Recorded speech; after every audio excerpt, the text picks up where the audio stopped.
Chair, you're now live. Thank you. Okay, thank you. Welcome to this meeting of Community Select Committee. I'm Councillor Rachel Quinn, Chair of this committee. I would like to inform everyone present that this meeting will be broadcast live to the internet via the Council's website and will be capable of repeated viewing. The images and sound recording may be used for training purposes within the Council. In order to ensure that the meeting is managed effectively, can everyone please keep to the following guidelines for speaking? Councillors should only use the raise your hand or chat functions to request to speak. Only speak when invited to do so by the chair. Please switch off your camera and microphone when not speaking, and remember to set your mobile phone to silent for the duration of the meeting. Any views expressed by any speaker in this meeting are the speaker's own, and they do not necessarily reflect the views of the council. Please can councillors be aware that the webcast will continue to be streamed live 20 seconds after the close of the meeting. This is live. I will now confirm the names of the remaining members of this committee. Councillor Benzer, Councillor Collins, Councillor Dupee, Councillor Gardner, Councillor Gruby, Councillor Hacking, Councillor Hall, Councillor Inman, Councillor Lomax, Councillor Mackey, and Councillor Sizeland. So if we can move to the first page of the agenda. Apologies for absence. We've already got Councillor Scott subbing for Councillor Hall. Rachel, have we got anything else? No others, Chair. Thank you. Okay, thank you. To receive disclosures of interest on any matters before the committee, either pecuniary or other interest. Does anyone want to declare any interests?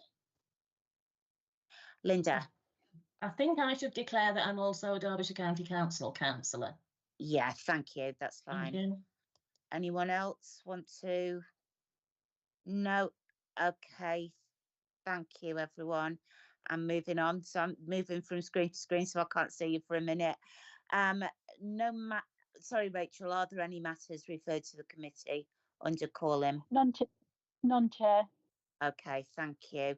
And then can we move to the minutes of the previous meeting? So first of all, has anyone got any comments or issues to from the minutes of the previous meeting?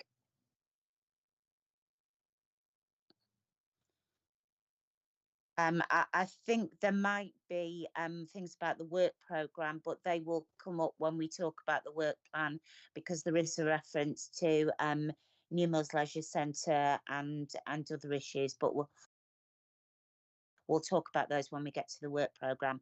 Could I have a proposer that the minutes are an accurate record, please? Sorry, somebody, was that Jill? If someone raises their hand for that, please. No, it wasn't me, Rachel. All right, okay. I think I've just raised my own hand. Thank you, Kath, and thank you, Sally. Okay, that's one problem when I can't see. I'm sort of straight in the dark. Okay, can we move to the next item on the agenda, which is the Parkwood Leisure annual update and presentation, which you already have in your agenda pack. And so can we move to that? I believe we've got Justin and Tom. Good evening, everyone. I'm Justin Palfrey. I'll be presenting chair, so just give me a moment to load up the screen. Okay, thank you. Sorry, bear with me.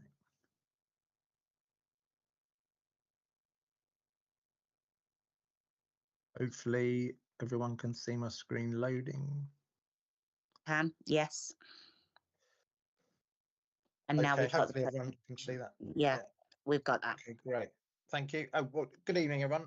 Thanks for inviting us to this evening. I'm just going to give you a bit of an overview in terms of Pavilion Gardens, sort of a bit of reflection on last year, but also looking forward to this year. I think in terms of 2024, you know, it was a good year. Despite the weather, I think we continued with a number of successful events throughout the year, culminating with Buxton International Festival, Gilbert and Sullivan return, and also the Fringe Festival. We do a lot of work in preparation with a variety of stakeholders preparing for these events. And Tom and the team do a sort of sterling piece of work in getting it all lined up. It's very busy and we get some great feedback, and we're already planning for this year's event. Last year, we also introduced Waterstones into the middle part of the building where the ice cream parlour was, and that worked really well to draw people in. Since we took the contract over a number of years ago in 2019, we've continued to strengthen relationships with a whole range of stakeholders, and also developing new stakeholder partnerships where we can, of course, try and develop and complement some of the services and also benefit the visitors in Buxton. We've done a lot of work with Buxton Brewery, who are one of our resident suppliers. They do a really good job in providing a range of retail products. We've also complemented that this year to improve the offer really for visitors, and that's gone down well. We work closely with the artists. They have stalls in the retail area. They do really well, and we've worked really closely with them to try and build their business, and they've seen a year-on-year growth, which is positive. We've introduced pop-up shops in addition to the main retail area. Tom and the team put together a bit of a Christmas pop-up shop at the end of the conservatory that went down really well with visitors, and it helps draw people through into the building, through to the conservatory, and hopefully into the main part of the building where the F and beverage offering is. We're looking to continue that this year as well. We've continued with established events that have been here for a number of years, but also complemented with new events, which I'll touch on in a moment, and that helps weatherproof the business. We've maintained the Traveller's Choice venue, awarded to venues to consistently earn good reviews from travellers and people that come to their properties. And I think that's a reflection of Tom and the team's commitment and enthusiasm to try and deliver good service and a range of activities. And I think we're ranked about number 6 out of 39 of things to do in Buxton. We've worked hard on developing Pavilion Gardens websites, both making it easy, user-friendly, but also interfacing it last year with FareHarbor, which is our sort of booking system.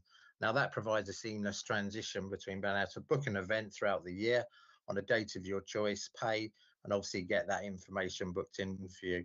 And then we've worked closely in partnership with the authority on developing an interpretation video in the conservatory. Now that's got a wealth of information about Pavilion Gardens going back to Victorian times. Little snippets such as Wimbledon games are held at Pavilion Gardens, would you believe, once upon a time. So there's a lot of information there. And what that does, that helps give people a bit more information about the history, but also increases the dwell time. And we get some positive feedback. So we're always on the lookout for new snippets, black and white pictures from a bygone era to help complement that. Weddings have gone really from strength to strength. Last year we had about 33 weddings. This year we've got, I think, 43 booked. So we've seen a huge surge in weddings. We get lots of positive feedback on the wedding delivery. It's quite an iconic building to get married in, and the grounds. And we've held a number of open days to try and drive that. We've also complemented a number of activities with new events. Some of you may have seen them advertised, and they've gone from strength to strength and help weatherproof the facilities. We've had the wettest year on record last year, and that does impact on some of your day-to-day trade.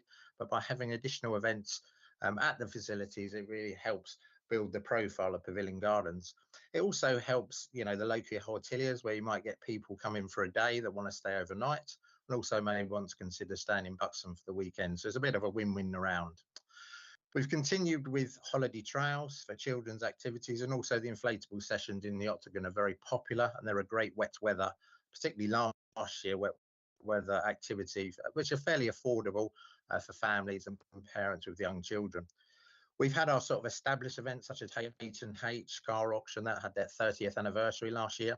We've booked again this year. That's a great event for not just car enthusiasts, but also people that are interested in these type of events. And again, it helps fill up some of the local hotels with the H&H team and some of the buyers and the auctioneers that come from far and wide to Pavilion Gardens. We've done a lot of work in the conservatory since we took over. We've got our resident Anne Harrod, who's a bit of a horticultural dynamo. She's very passionate about the plants. Last year, some of you may have seen on social media, we sort of grew a cheese plant, which is quite unique indoors, and even had the head gardener from Chatsworth come over to complement the great work she's doing. We've had ongoing temporary heating, which some of you may be aware of, in the building, and we're working closely with authority to try and put in place a new heating system, which I'll touch on a bit later in the presentation.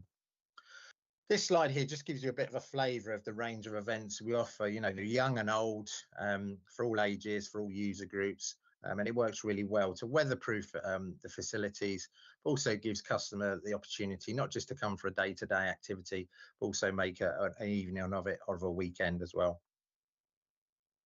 So single-use plastics, we've been at Parkwood as a group have been on quite a journey over recent years, like a lot of organisations, on trying to reduce our impact on the environment. We've done a whole range of things. I'm not going to go through all of these. You've seen them in the slides, but we're sort of shifting away from single-use plastics to completely trying to avoid using them. We have it in our procurement with new suppliers that they can't supply single-use plastics. We've moved away from plastic to polylactic acid alternatives now to fully compostable cups.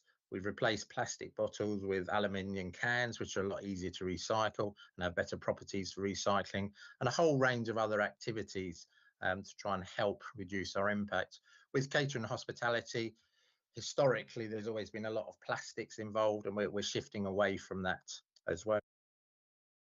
Paid as a group about a year ago, and we've reduced about 235,000 disposable cups by people having their own cups that they can reuse, like a lot of outlets on the high street as well, to improve that impact.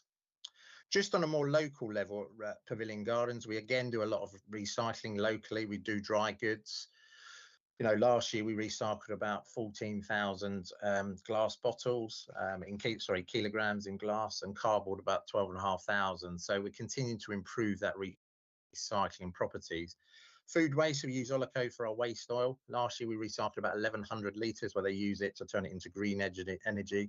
And then with the latest legislation on dry mixed recycling and also food waste, we're about to receive our food waste bins from the 1st of April, so we start recycling food. As most of you are aware, food waste is probably a bigger challenge environmentally than single-use plastics, but we're keen to sort of work in tandem on trying to reduce the impacts with both those sort of areas. I also thought it useful just to share with you supplier overview. We work with a number of local suppliers. We have a number of residents, you know, with Buxton Brewery, the artists. We also work with Buxton Roastery, who supply our coffee that we retail in the outlets. And we have a bit of a mixed approach here.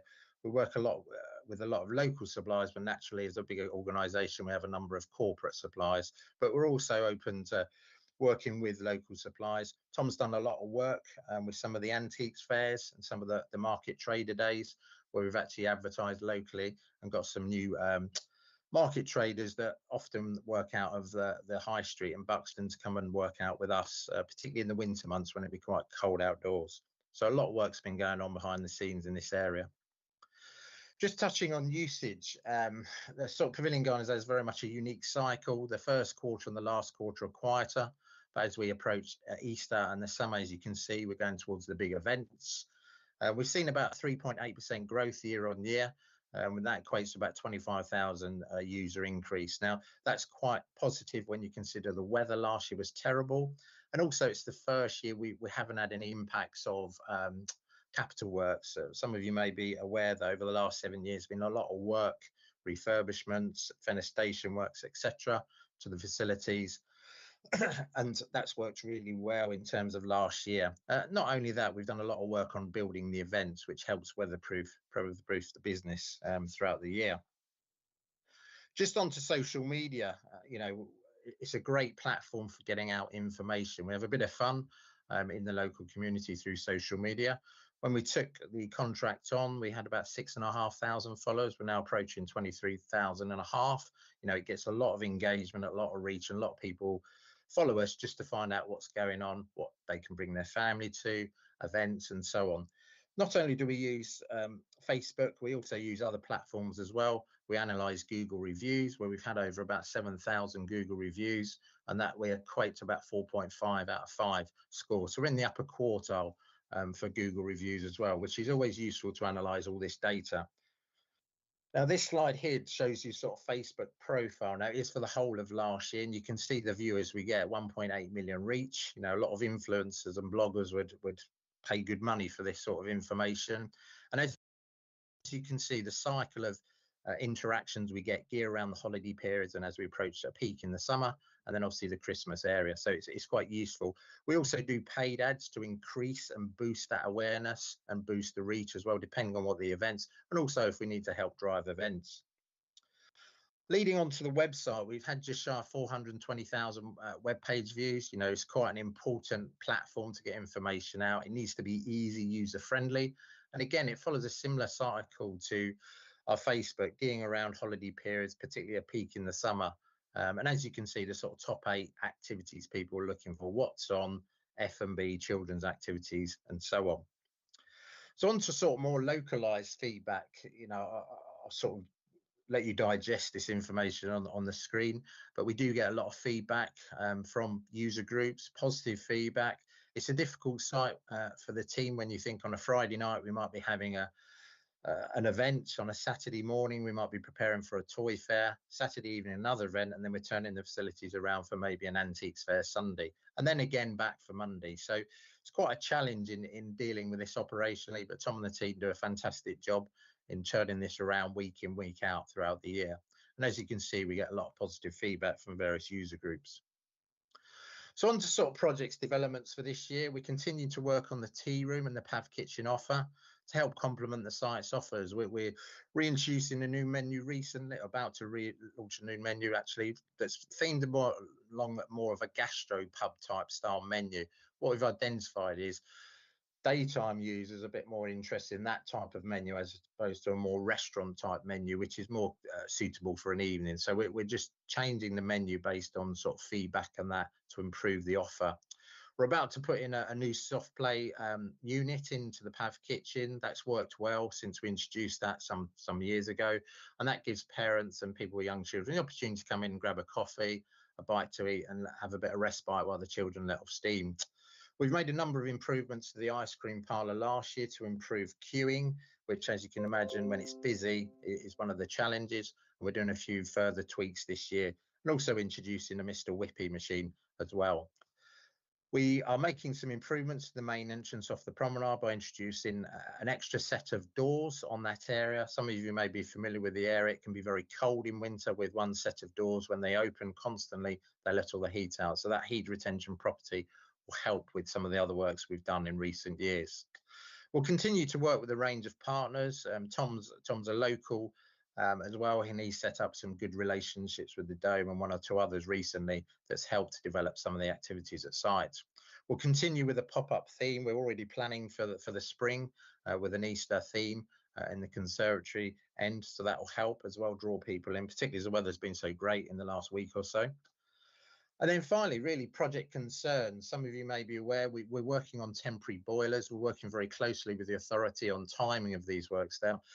The works will be quite invasive, we understand now, side of the boiler rooms, and we just need to time that, which is quite critical when you appreciate we've got all these events planned, we've got the festivals, we've also got weddings, which can't be disruptive, and then also the new roof. The main building is going to have a new roof, so the timing of these works and the synergy between them is quite critical, that we don't impact on the visitor experience, and also potentially the commercial return. When you think year on year we've been growing returns in usage and commercial, and want to continue that growth as we go into 25 and 26. And then there's also the outstanding works for redecoration of the East End and the water damage in the conservatory. Now I believe that's going to be this year, but it may be slippage into next year, which actually works quite well for everyone if you think it's done over the sort of winter period, subject to being able to do the painting, of course. So that's a bit of an overview of Pavilion Gardens. So thank you for listening. Hopefully you found it informative, and I'll try and answer any questions you may have. Okay, I think we've got questions. Linda. Yeah, not so much questions really, but observations. Just on the straws theme, yes, I appreciate what you're doing, but all these things tend to have a bit of a knock-on effect sometimes, and probably people often wouldn't think about this, but a straw can be critical to someone who's seriously disabled, that can't even manage to tip the kind of a cup with a top on and a spout on. So I came foul of that when my husband was very ill. So that's just a point to note, really. I just wonder if we can have another look at some point at the possibility of allowing a bar access from the Opera House into the gardens, as we do with the Buxton Festival. I've sort of mentioned it before, but I think it would be really good, and we could possibly bring some money in. Lots of things that you do I really agree with, and I totally survived the Titanic and didn't sink down with it, of which some of you will be grateful and some of you maybe not. But it was a good night out and very different. The heating, yes, I was a victim of the very cold day of the Dickensian market. And Tom, you're still going to come back to me on that one, basically. But we do need some kind of definite information as to when we can get this sorted. Because it is flaming cold in there with no heating. That the heaters that you've got, I know you make an attempt, but they don't really do a lot of good, to be fair. And I think that's it. Thank you very much. Okay, thanks, Linda. Do you want to come back on that? Yeah, I'll just come back on a couple of points. Thanks for those, and thanks for the positive feedback. I think in terms of, you know, particularly the bar for the Buxton Opera House, since we started there, we've actually been trying to engage with Buxton Opera House on potentially offering a bar in the conservatory area, because I'm aware their bar, you know, when I've been in there, is particularly small and tight, particularly at busy periods. There is an opportunity to service them from the conservatory with the access routes they've got. So we have I've met with Paul Kerrison a couple of times on it, and one or two other colleagues from Buxton. So we are keen to do it, and we'll continue to try and chip away on getting an arrangement for that. But we'll pick that up outside the meeting, and thank you for that. And then just in terms of the heating, yeah, we've purchased some additional heating, as you're aware, with the authority. Unfortunately, the building is not the most energy efficient. I think once the heating is done, we'll have this all singing, all dancing heating system that can be zoned, and that will help with the heat, ambient heat temperature as well. So you can have one area slightly different to another area, depending on the number of activities. We have actually got a meeting planned with colleagues on Friday this week to start drawing up the process and what the timelines would be. So hopefully after Friday we'll have a bit more clarity on when they're actually going to land in terms of this year, particularly as we're mindful we're trying to avoid, you know, the two busiest periods, July and August, but we're mindful we need to do the works at some point this year. So hopefully that helps answer queries. Okay, thank you. That's good. Thank you very much indeed. Okay, thanks, Linda. Peter. Hi, good evening, everyone. Thanks, Justin, for that presentation. It's really wanted to congratulate you really on the wide variety of events that are happening now, and I think sort of really making Buxton a vibrant and attractive place to visit. And it's a lot of that is down to the things that are going on in these events. So I want to thank you for that and all the other people who put on these events. You touched on it briefly, but regarding the recycling at Pavilion Gardens, what measures are in place to ensure the effectiveness of waste separation and the conversion of food waste into green energy? And are you able to provide any data on the volumes of waste recycled and the energy generated from that? Firstly, thank you for the feedback. In terms of green energy, as you're probably aware, the legislative changes from the 1st of April, we already have in place recycling at sites with our main supplier, Viola. They are actually changing some of the dry mix recycling reciprocals at site. We're also, for all our sites, introducing food waste collections from the 1st. Now, that'd be quite interesting for us, quite a new area side of collecting oil. We'll be monitoring that through Viola as well. We're also exploring things such as, you may have heard it, Urban Worm, whereby you have a 1100 litre bin that basically has worms in the bottom of it, and you put the food waste in and it churns out worm manure, for want of a better word. So that is something else we're exploring aside of our main sort of recycling. So hopefully that gives you a bit of an insight. I'm not an expert on trade waste and recycling, but it gives you a bit of an insight. We are taking measures and steps to continue to reduce our sort of waste, increase our recycling, but also take on board the food waste element, which particularly with an outlet like Pavilion Gardens, we generate naturally food waste, which is a bigger problem, as you're probably aware, than single-use plastics globally and nationwide. So thank you very much for that. Okay, thank you. We've got a couple more questions, but I've just had a request. If you look in the chat, Jean said, can we stop sharing the screen, please? Paige, would you like to come in, please? Hello. I just wanted to ask whether there was any scope for expanding to other types of auctions. Because I might be wrong on this one, but I don't think there's many auctions in the High Peak. So I was wondering whether there was an opportunity to expand on the car one and include other ones on different days, obviously. But yeah, Yeah, in terms, I think in terms of auctions, we'd love to. We have been exploring. We sort of do national searches, and also we work with some of our other sister companies like theatres who do a lot of events. And we're always open to trying to get new suppliers, new events to Buxton. H&Ace is a very established event. It's a fantastic event, but we've even explored Antiques Roadshow, where you can log on the BBC, but you have to book in roughly 2 to 3 years in advance. So we're always open to ideas. So we work closely with the local authority and their events team. So we're always trying to get out there and try and find if there's any new events we can try and to bring. Naturally, we've got around about 130-ish events a year, but the events program is very, very busy and very booked. But equally, we're always open to try and encourage more events to Pavilion Gardens for obvious reasons. So. Okay, and I just have another question as well.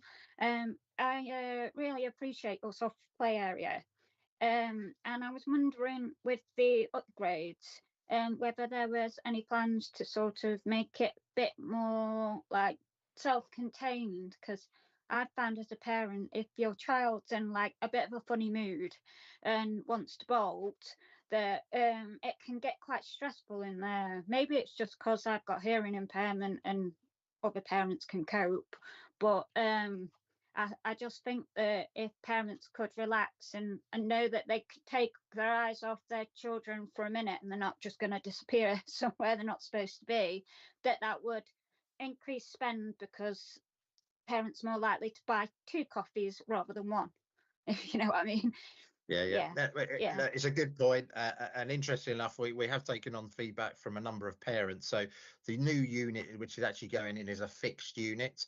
It's obviously we've only got a small footprint to put one in there, but it'll be slightly larger than the existing unit. But it's a 2-tiered footprint. It's got some interactive features on it as well, which I'm sure children will find a bit more fun. I think it will increase dwell time.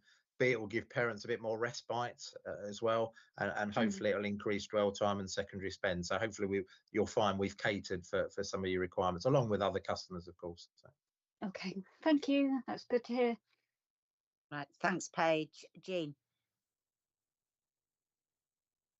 Yes, I wanted to actually commend you on the changes you've made on the single-use plastics front.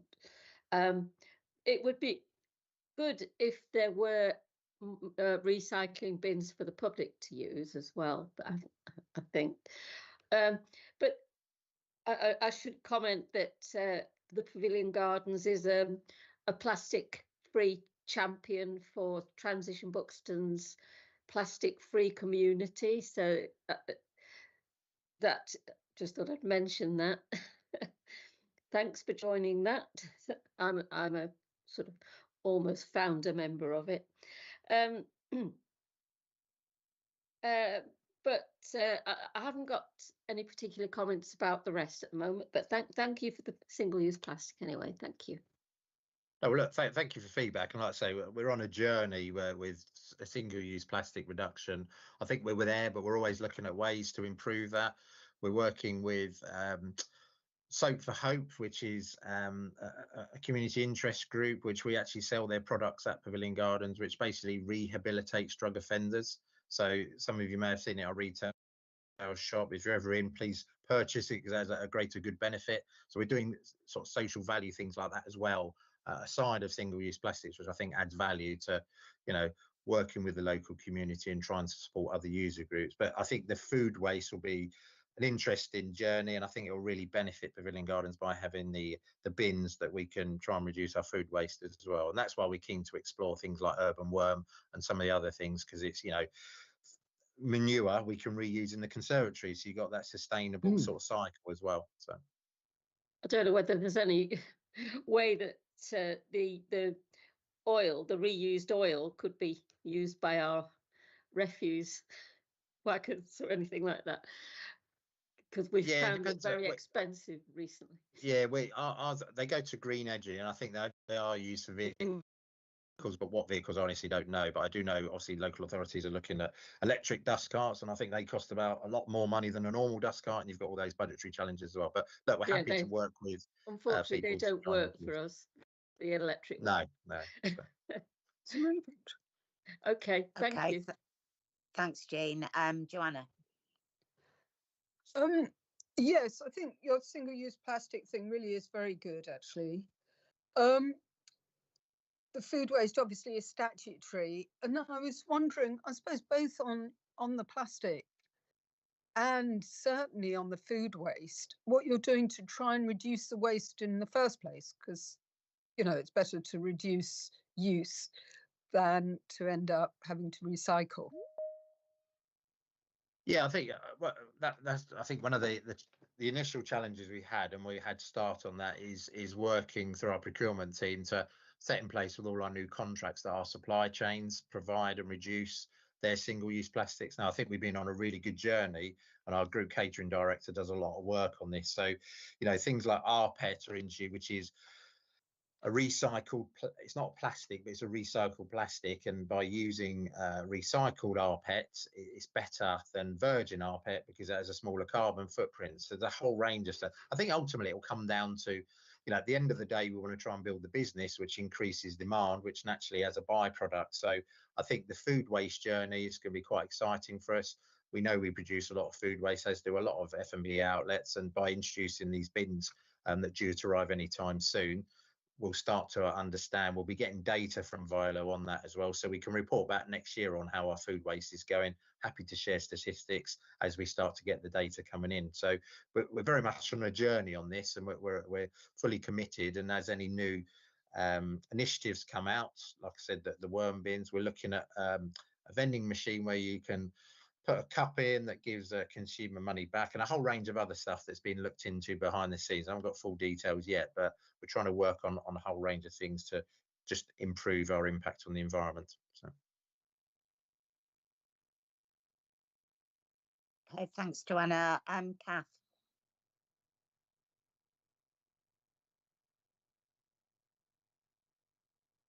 Kath, you're muted. Sorry. I've been having a look at some of your reviews for the Pavilion Gardens. Outside it seems fine, but there does seem to be a bit of a problem inside in the restaurants with some of the service.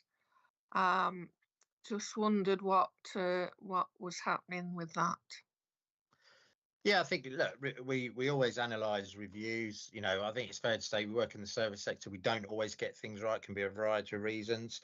I think people vote with their feet, and I think it's reassuring that we've seen growth in usage, growth in events, and growth in the commercial return year on year. So we have reviewed our structure as well to try and improve the front of house. So we've recently appointed a new food and beverage operations manager, who will act as a bit of a maitre d', but also make sure the operations run a bit more efficiently. So we've been doing quite a few things behind the scene.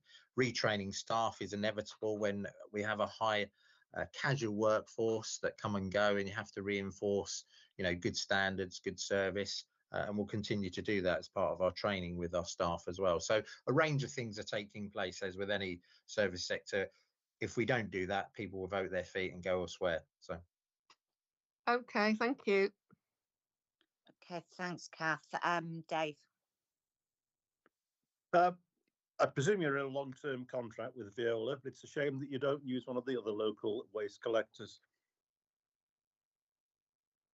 Yeah, we're in a long-term contract, although the contract, I think, is reviewed every 3 years. Obviously, they've got KPIs and benchmarks they've got to supply as part of the contract. I'm not involved in that part of the business, but yes, they do.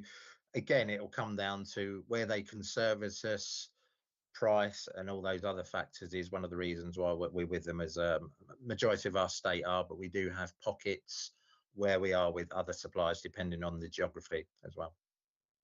Thank you. Okay, do we have any more questions? Can't see any. Can I just ask, and you sort of answered it in a way because of the issue in terms of the work that's got to be done, and also the fact that you've got 150 events. But I know that when my parents were younger, young people in the areas could certainly go to loads of events in the Pavilion Gardens. There were bands on, there were roller discos, all those kinds of things. Are you looking at putting on things for young people? Because a lot of them have very little to do in Buxton, or seem to have little to do anyway. Yeah, you know, it's a good. We try and put on a whole range of it. It depends on what promoters you've probably seen. We've got the Cheetles, which is the Beatles reenactment in April. You know, that's quite popular. We've had discos for grown-ups. We've had 80s, which are quite popular. We obviously do breakfast with Santa, a whole range of it. We do a lot of family activities as well. So, you know, we're trying to build a foundation of range of activities for different user groups, subject to what space we've got, and also what promoters we can work with as well. So we continue to try and evolve and offer more and more as we can. We were working, obviously, we were operating the leisure centres prior to it going to the Alliance. We will continue to work with the leisure centre where we can. Some of you may be aware when we had COVID, whilst it seems a million years ago, it wasn't so long ago, we were actually doing group exercise in the Octagon to help with the recovery piece. So we're always open to working on different ways to try and attract different audiences. Yeah, it would be nice to see, you know, something for teenagers, because they're quite often forgotten, really. Yeah, no, and it's a good point. And, you know, the Octagon, dare I say, would lend itself to roller skating. So, you know, it's something we can pick up post this as some of the feedback. So, you know, happy to look at that. So. Yeah, it certainly did, according to my parents. Anyway, right, have we got any more questions? I don't believe so, can't see anything. So can we say thank you very much? That was really interesting and well done. Thank you. Thank you. Thank Good you. night, everyone. Thank you. Good night. Right, can we now move on to the next agenda item, which is High Peak CVS update, which I believe is Ross. It is, yeah. Can you hear me okay? Yes, we can. Right, okay. I'm just going to share my screen.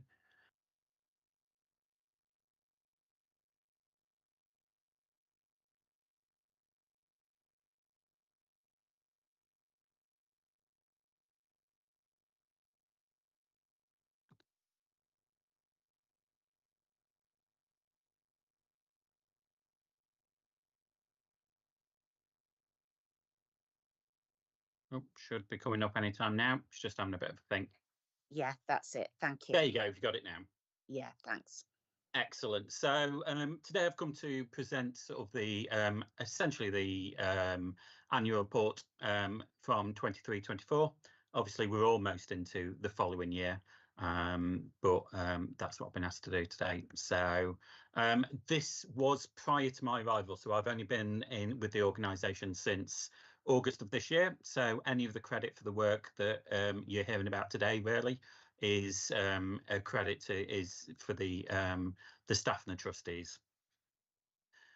So just to give you a reminder, so High Peak CVS, we are a volunteering infrastructure organisation. Our primary role is to support the other VCSE, the Voluntary Community and Social Enterprise organisations within the High Peak. But in addition to that main raison d'etre, really, we also run a number of different projects that I'll tell you some of it today. So the main projects that we run is group development, which I say is our main reason for being. We also ran projects specifically around funding for those groups. We run a bereavement service, social prescribing and living well collaborative project. In addition to these, we are running and involved in smaller things such as the community voice, grant administration, including grant administration for High Peak Borough Council, High Peak Together, community messaging, and then there's just the general partnership working that we get involved with as a integral part of the community that we work in. We do cover the whole of the High Peak for most of our projects, so all the way from sort of down here in Buxton, Hope Valley from Bamford upwards, and all the way up to Glossop. Any ones that don't cover the whole area, I will discuss as we're going through. So our group development during 23-24 was really continuing the build-up following COVID, as the gentleman prior to us was speaking about. It seems a long time ago, but actually within 23-24 we were still very much in the pick-up stage after COVID. Our role is to support groups who are forming, to continue running, to receive funding, sometimes occasionally to support groups when they're actually shutting down as well. It's all the stuff that local community groups, be them ones with staff or mainly with volunteers and run by the community, to keep going and to support their members and the community appropriately. So during the year, we did see increase in group numbers that were supported. So we were supporting on average 48 groups per month, and we had around about 180 members, so groups that were officially registered with us. However, our contacts and our information goes out to much more than that. We supported more groups with funding than we had in the previous years. That was a lot due to the sort of the issues around COVID, but also because we had particularly a member of staff solely concentrating on funding. And we managed to find over 40k of funding that we directly supported with. So we might have signposted people to funding, but where we actually supported them to access the funding, they received over 40 grand of funding. We also managed in this year to get our first corporate partnership, which was with Mini First Aid, and that meant we were able to offer discounted first aid courses to all our community groups, which meant that we're getting those essential skills right into the community. And a lot of these groups wouldn't have accessed that sort of training without us having that link with Mini First Aid in the first place. As I said, we had 180 groups that were directly registered with us, but in addition to those, we also have many more contacts that we send out to. And what we actually do is we sent over 40 newsletters in the year that we're discussing. Part of those are general community information newsletters, and then for our members, they also get a specialist funding newsletter that we put together. In addition to the stuff that we sent out to people, we actually were involved in events as well. So we did run funding training. So we got a number of our groups together, and they had a talk from the National Lottery and from our funding advisor on how to best access funding for their group. And some of these groups are only looking for small amounts of funding just to keep them ticking over, whereas other groups will be looking for more substantial sort of funding pot. We also offered trustee training as well, because what a lot of groups are struggling with at the moment is actually their management committee, their trustees that keep the nuts and bolts of the organisation and the group running. And a lot of that is down to people maybe not thinking that being a trustee is more work and more complicated and more invested than it actually is.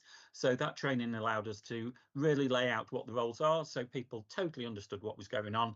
And sometimes that is about them picking themselves up, but other times it's actually about putting into real sort of context that actually being a trustee is not as complicated as sometimes some people make it out to be. As you've got to see on this slide, we also managed to connect over almost 1,500 connections facilitated. So that's connecting groups together or individuals to groups throughout the year. Another project that we run is the Social Prescribing Project. So this is a project that helps to connect community members of the community to services, and particularly social service, not medical services within their community. So it is funded through Primary Care Network, and we actually grew the team from its initial success of starting with 2 members of staff, then went up to 5 members of staff, and actually during the 23-24 it was increased to 11 members of staff. So they cover all of the GP surgeries, actually from Hartington all the way through Buxton. We don't cover Glossop, that's a different PCN.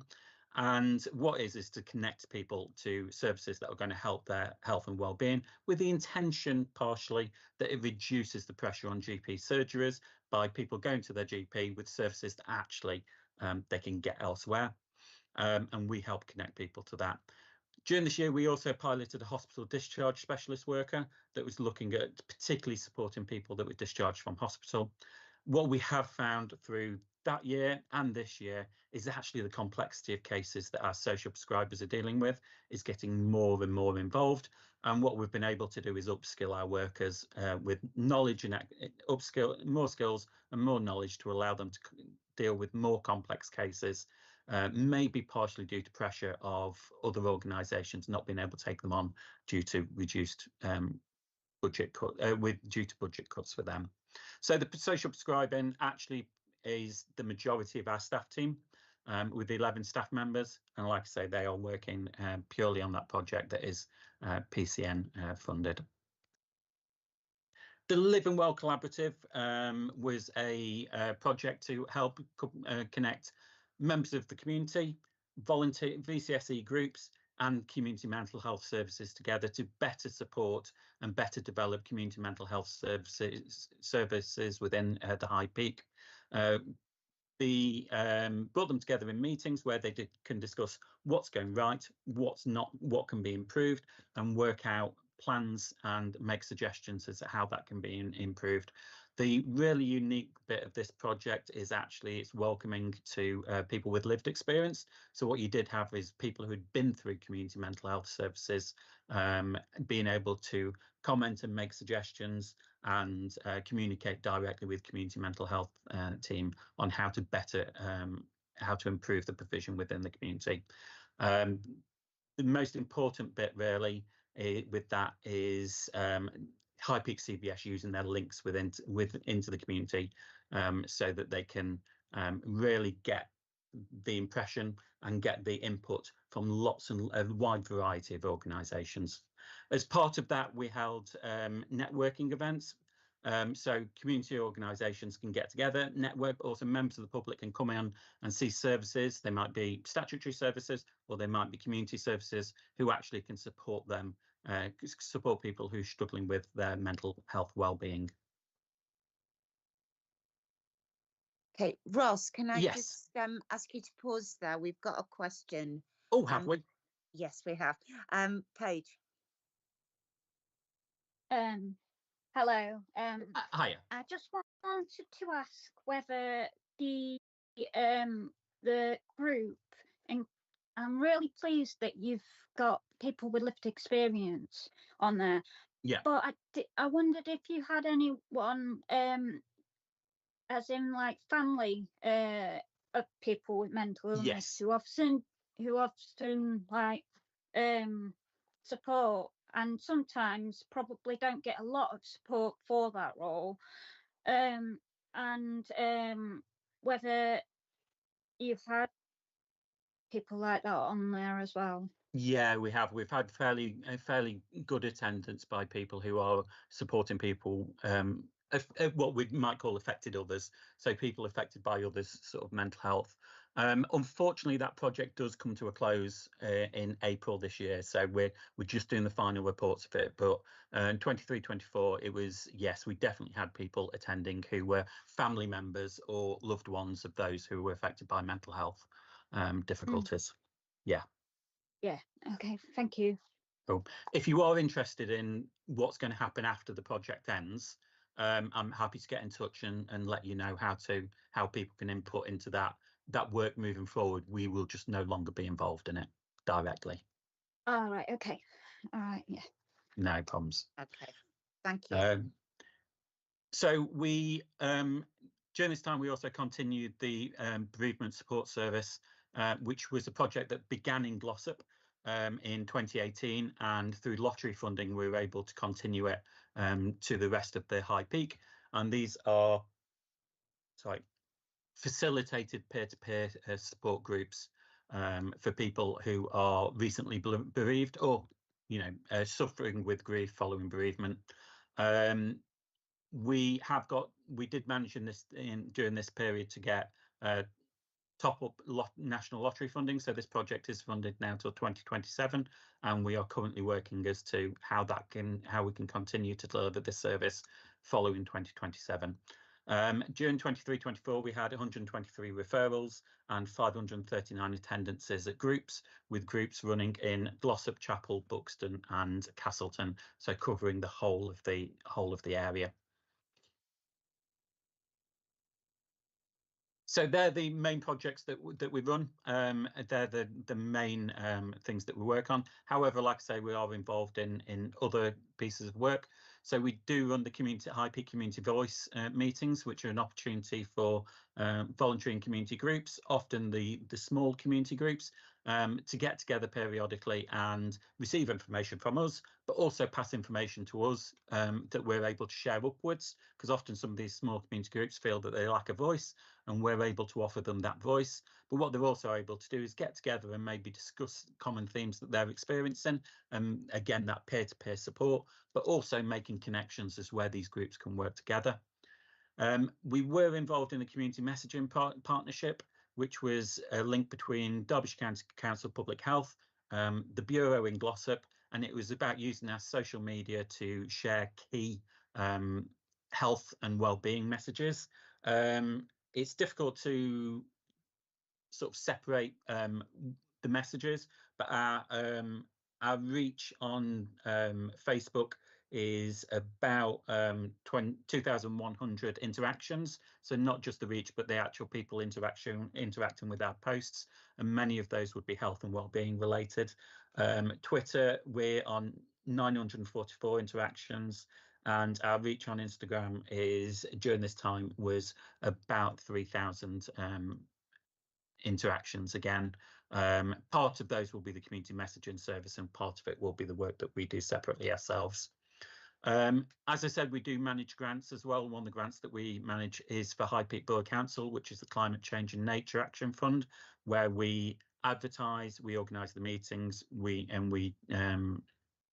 sort of give the money out that comes from High Peak Borough Council.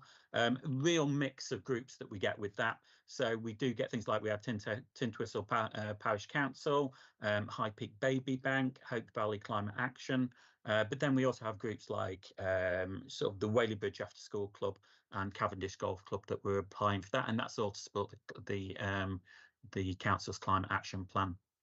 We also work with Derbyshire County Council Public Health to distribute their small grants project, which again is that small, sometimes seed money, but sometimes continuation money that groups need to run on keep themselves going, and that's often less.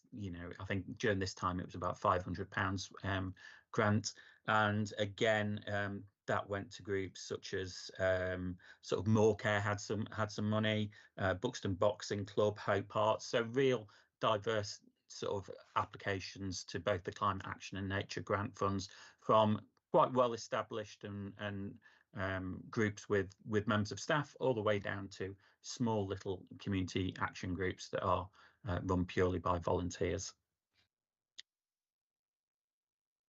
What I wanted to sort of show when I said that, that our main raison d'etre as an organisation is that group development, is supporting groups.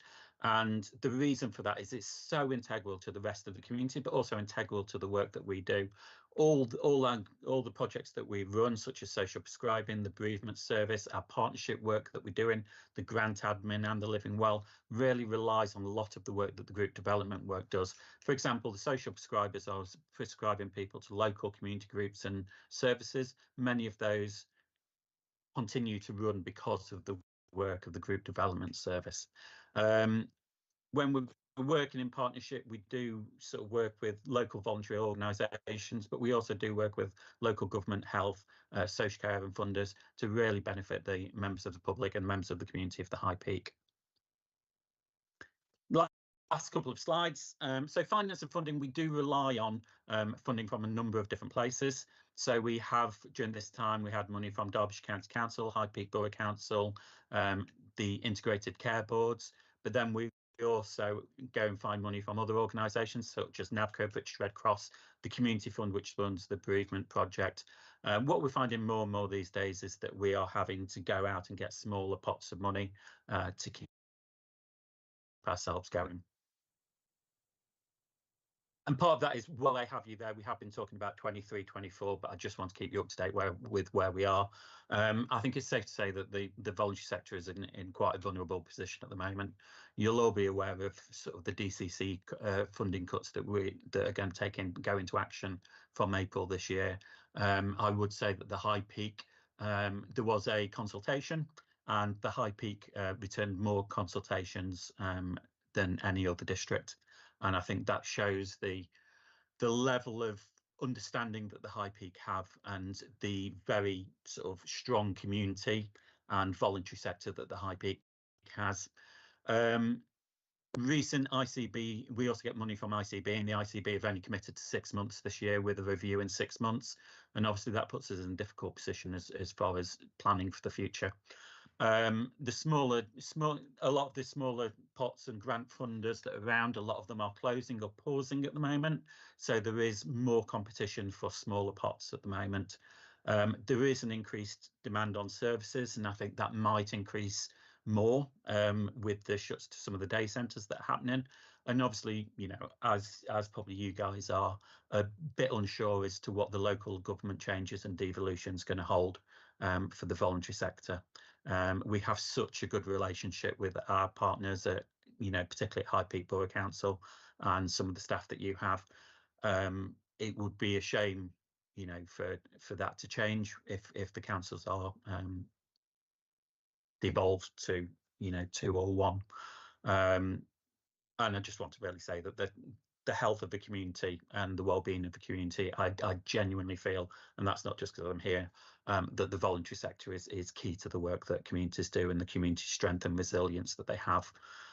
We're on the ground, we're hearing what's going on, we're able to react to the voices really quickly, and any support we can get above and beyond what the generosity of High Peak Borough Council already would be appreciated.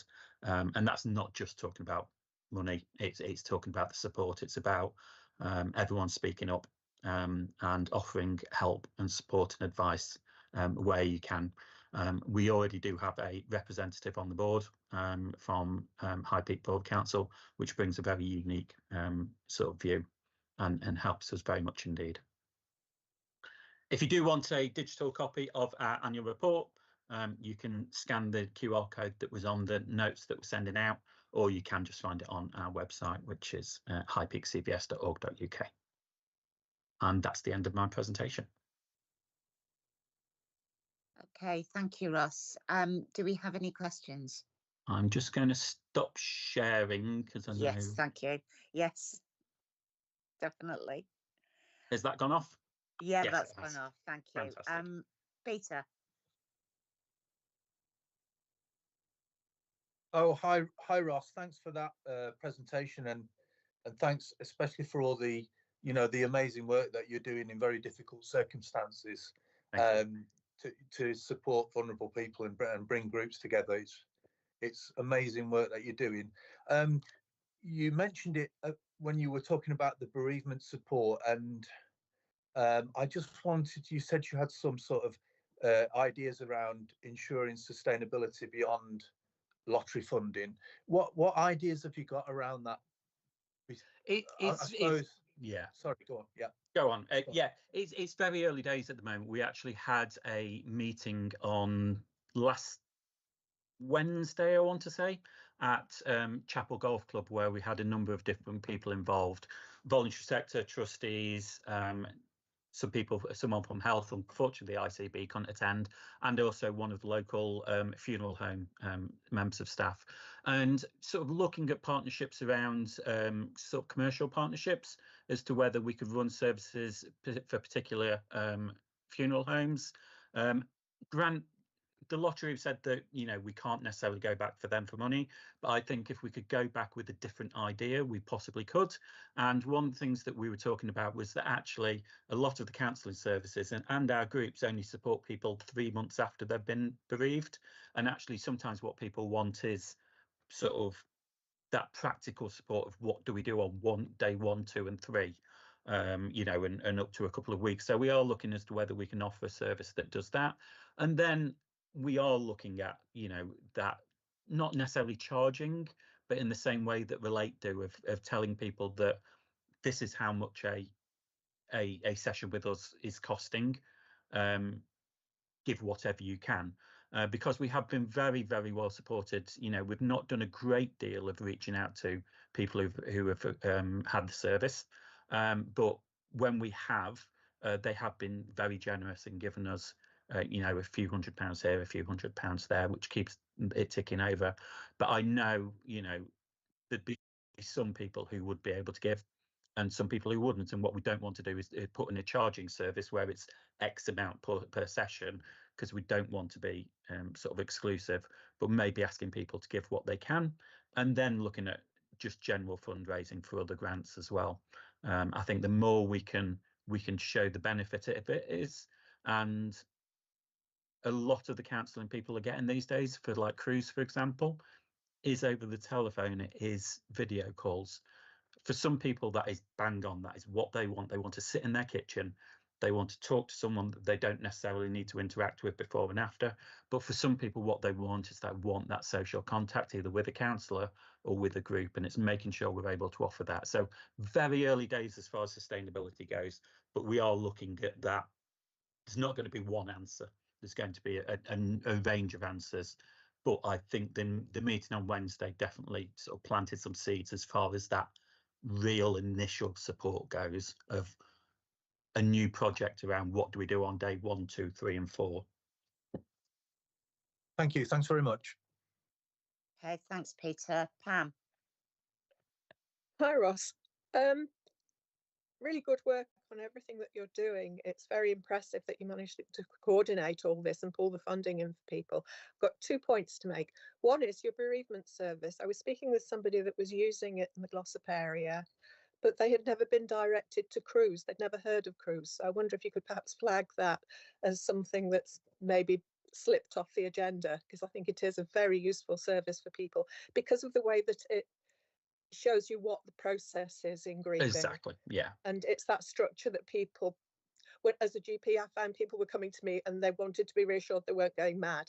And I think that site is excellent for doing that, explaining that the experiences they're going through is actually quite a normal process.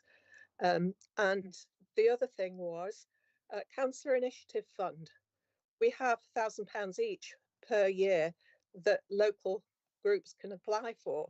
And I've not really had very much coming towards me to say, please, can I have funding? So maybe you could alert your groups that this is available and could they please ask for it? Because I can't go around hunting for people to give it to. It needs to come as a request and it needs to be from organised groups.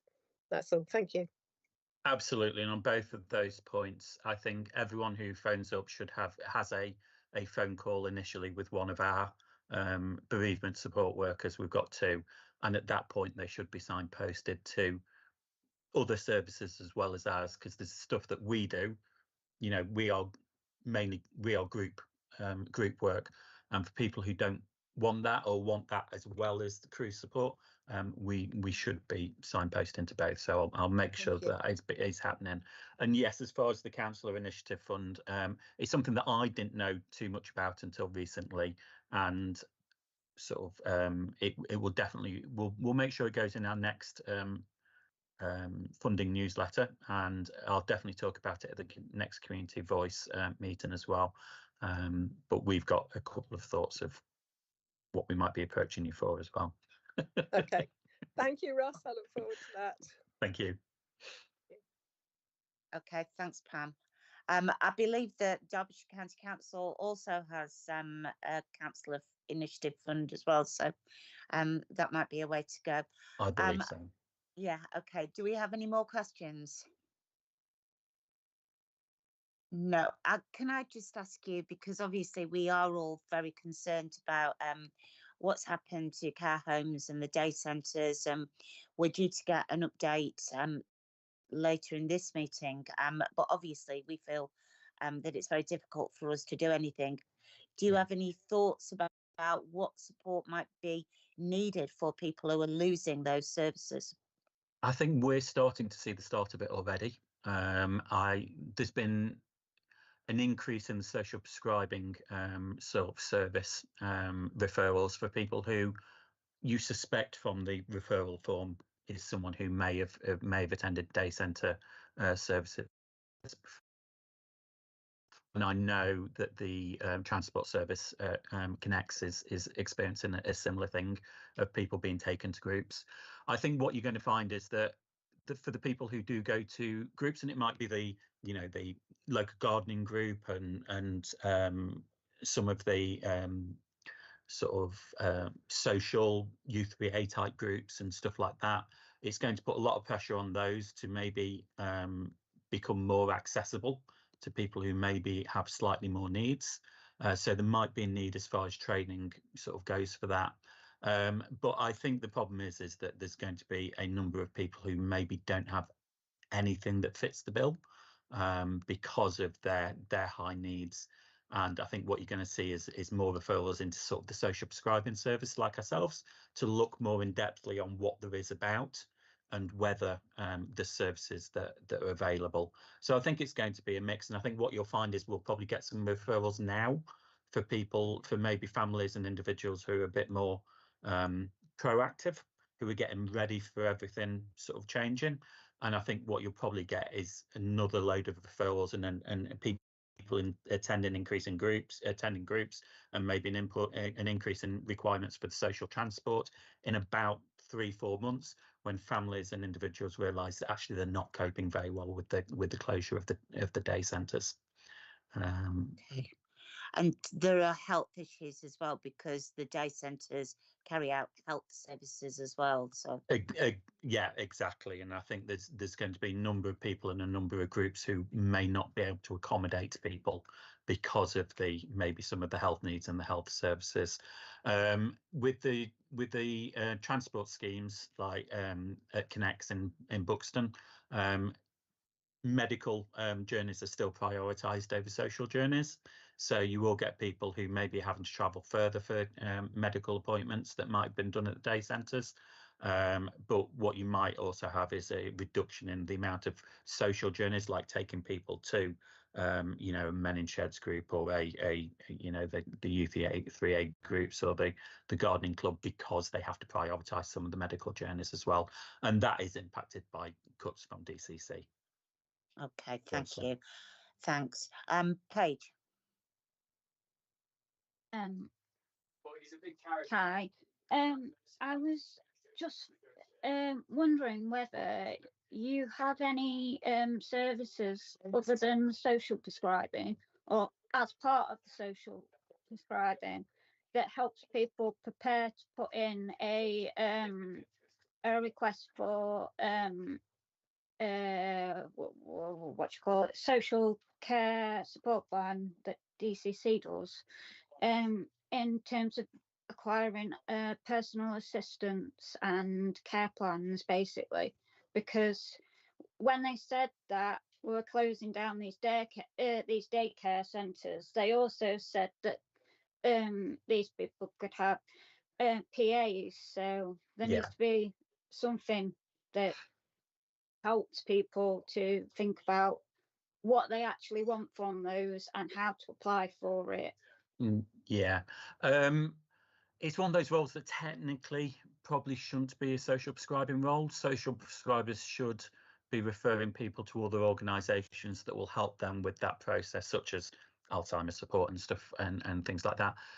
In real terms, I think the social prescribers are doing a little bit of work supporting people to sort of fill out the forms and make the applications, but that is not what our expertise is, and that's not what our services are. So as much as possible at the moment, we're searching out and signposting people to other people who can support them with that role. But I think there's occasionally where realistically we're supporting the client to make that phone call to call Derbyshire. We're helping that client, because our role is not to do, it's to support. So although it's technically not probably what our role should be, a little bit of role creep because of what what we're seeing out in the community at the moment means that we probably are doing more work supporting people to make that initial referral to called Derbyshire for a care package assessment. Yeah. Can I ask, do you actually collect data through what services people are requesting that they can't currently get access to? Do you keep a record of that? I would have to get back to you that. Jess, our social prescribing member of staff, uses a system called Joy, and I'm not entirely sure what data we could pull off Joy. What they will do is, if the social prescribers are getting a need quite regularly, they will talk to our group development workers and see if there's a link there. And obviously it links into then us. If we feel there's a gap and there's not a member of our organisation that can fill that gap, that might be something that then we take on as a grant application. So, for example, the stuff around filling in forms, particularly for health assessments, it is something that we are kind of brainstorming at the moment, but what we'll need is funding to do it. In the past, we could maybe have taken on that role as a kind of a pilot scheme to see if there's a need there and paying it out of our reserves. The real term at the moment is that we struggle to do that. We need to find funding and then deliver the service because we just don't have the security of the reserves to do it in the opposite direction. But that form filling for health assessment needs is something that we have brainstormed in the past as to whether that's something that we need to look at filling or supporting one of our members to set up a service. Okay. Is there? Okay, thank you. No problems. Okay, do we have any more questions? No, okay. Ross, can I say thank you? How can we all say thank you for that? It's been very thorough and it's really interesting. So thank you very much. No problems. I hope I haven't spoken too long. No, absolutely fantastic. Thank you. Fantastic. Thank you very much. Am I okay to leave now, or do you need me? You are okay to leave. Yes, that's fine. Have a good evening. Thank you very much. You too. Take care. Bye bye. Can we now move on to the Derbyshire Integrated Care Trust, and we should have Chris Clayton. Sorry, I'm losing my voice now. Hi, Chris. Good evening. Thanks for having me. I've got some slides, if that will be helpful. Not very many, so you'll be relieved to hear. That will be lovely. Yes. Great. Let me just pop those up for you, and hopefully you can see those now. Yeah. Thank you. Right. So look, I'll speak for just say 5 minutes tops. The brief was just mention a couple of key things that are going on in the NHS, and then try and just bring it a little bit more local. So hopefully I'll do that, but obviously it's probably more important that we get into questions. What's on your mind? So for those colleagues who don't know me, I'm Chris Clayton, Chief Exec of NHS Derby and Derbyshire, covering all of Derbyshire. I think that may not have been the case when I last came to High Peak, when the Integrated Care Board was being established and Glossop was coming to us from Greater Manchester. So in terms of what I'll talk about, I'm going to talk about the long-term plan for the NHS and the government's intent around that. You may or may not know what's on the government's sort of mind around restoring the NHS to good health itself. I'll say a few things about the current challenges, what we're working on, and then I'll just go into a little bit more detail and sort of High Peak area. In terms of the NHS right now, all of us are patients, all of us know that the service is under pressure, has been under pressure for a long time, hasn't fully recovered yet from the pandemic. But the main areas that we are working on around urgent and emergency care services, reducing the waiting list for routine care, and obviously we've just been hearing around mental health and improving access and support for treatment there, and those who have heard me speak before will know we do all of that under strained resources, as we've just been hearing about. The county council then it's just got a version of that, and that's principally around the resources we have not covering the demand for services that are out there. In terms of the response, obviously the government came into power in July and very quickly talked about the NHS. It set out an investigation, rapid investigation by Lord Darzi, and then in response to the findings of that investigation, the government set out a 10-year plan. The engagement for that 10-year plan has just finished a couple of weeks ago. I know many on this call probably were involved in submitting responses to it. But essentially, the 10-year plan is going to focus on 3 areas. We're expecting the 10-year plan to come out in May, and for the government to, it's obviously in that review period now, it's been out engaging, now it's reviewing all the information. We suspect that it will be strong on 3 areas, what the government calls 3 shifts, and we've actually been working on these for a long time. They're not new to us locally, and you'll have heard me talk around the need to deliver more care in our communities as opposed to our hospitals and big centres, to use technology more, and certainly since I was last here, artificial intelligence is ramped up in terms of everybody's interest, and again treating less patients with illness and focusing more on preventing disease. There are versions of action in all of those areas that obviously I'll be happy to talk to. Bringing it a little bit more local. So in terms of the High Peak area, there are 2 main out of hospital constructs that we use. So we've just heard around primary care networks. That's groups of general practices working with other partners in more defined areas. So we have 2 of those covering the High Peak area. So we have Glossop now, Glossop Primary Care Network, and we have High Peak Primary Care Network. And then the other sort of way of working that are outside of the big centres, particularly Manchester, are the Place Alliance construct that we have, which covers the whole of the High Peak area. A sort of link to the 10-year plan, you'll hear the term neighbourhood care. So Secretary of State has been very clear around creating a neighbourhood NHS. We've been long thinking in that way, and it's likely that our neighbourhoods will be the High Peak in the place in the primary care network sort of footing, and the Glossop primary care network will probably become known more in the future as neighbourhoods, but we'll cross that bridge as we work through it more. But just in terms of that Place Alliance, the priorities that are currently in place during this year, still in 24-25, something you'll know probably a fair bit about really is around the Team Up programme. We have those both in the Glossop area.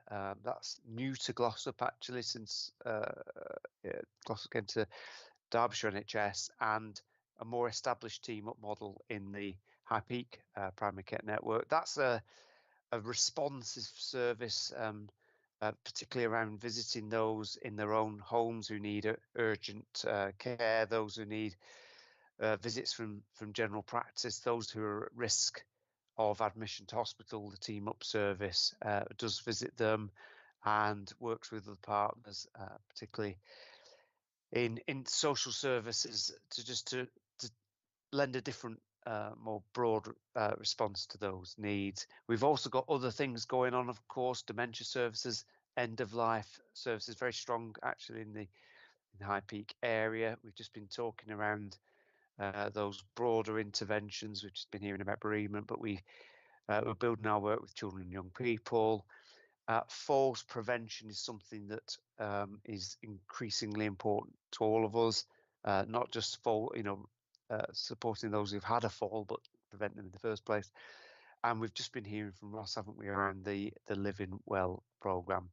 The sort of broader partnership, what we call the health and wellbeing partnership, is much more in what I describe as those sort of social determinants of health. So working on things like finance, broader movement. So the Move More programme you'll know very well in the High Peterborough Council area, and just thinking about supporting those children and young people with their mental and emotional well-being. Just last slide, and then I'll take the slides down and we'll just get into questions and conversation really. So, well, one of our big challenges, probably local councillors will have had in their inboxes and so on, challenges around the boundary with Greater Manchester. We're working through that now, particularly with the Integrated Care Board in Greater Manchester around the services that the Manchester hospitals offer and some of the changes they've been undertaking, and we're aware of things like the bariatric services and scanning services around that. We've just heard from Ross around the Living Well, and we're continuing to think through that in the future. We've got a sort of vibrant community mental health programme in all of our areas, so we're wanting to understand how the future of Living Well fits into that, and linked to ourselves, the county councils, everybody really around. We all recognise the importance of the voluntary sector. The challenge we've all got is when you're already struggling in terms of resources, how you also fund those initiatives, and I'm sure there'll be questions around that. The things that we're taking forward, of course, in terms of our prevention, the key area that we want to do more prevention work on is around cardiovascular disease, so heart attacks, strokes particularly. We've done a lot of work on picking up blood pressure, high blood pressure, and picking those up early and bringing those down. We've got some good success around that. I've mentioned the Team Up service, and clearly just thinking around what Ross was describing around community resilience and how you support. The NHS obviously has got sort of finite reach, but how do we connect with others who are closer to those communities? And there's a whole raft of other things going on. I'll probably pause there, and I've spoken for my 5 minutes, and I'll take the slides down and take any questions. Let me just take those down. Thank you. Okay, do we have any questions or comments? Pam.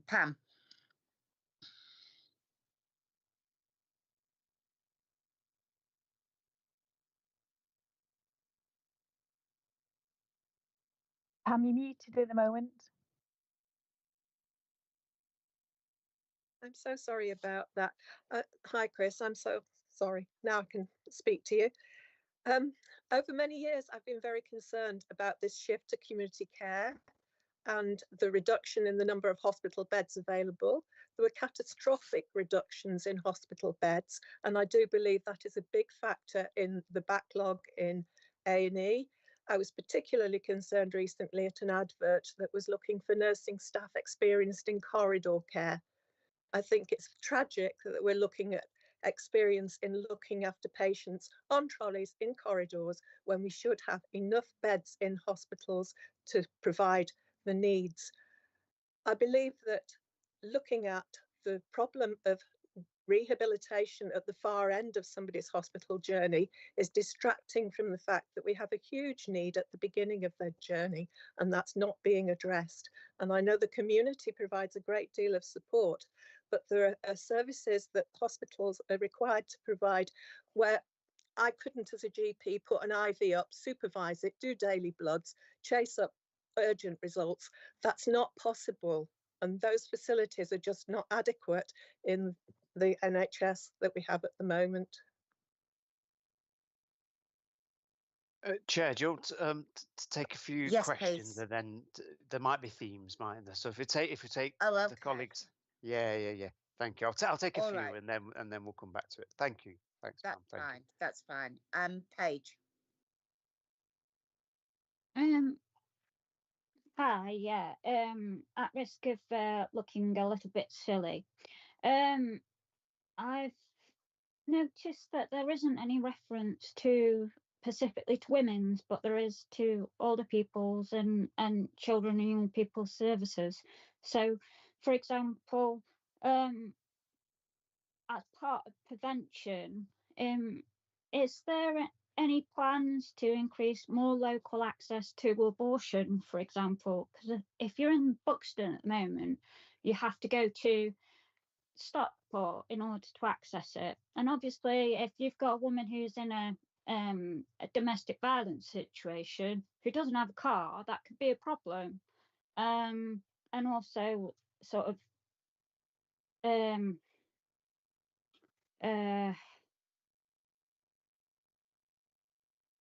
well, A&E would be another one where, you know, if you've got a woman who's trying to seek support for being battered or whatever, then having the local service is a lot easier to access than having to go all the way to Stockport or, you know. But yeah. I just wondered whether it was being thought about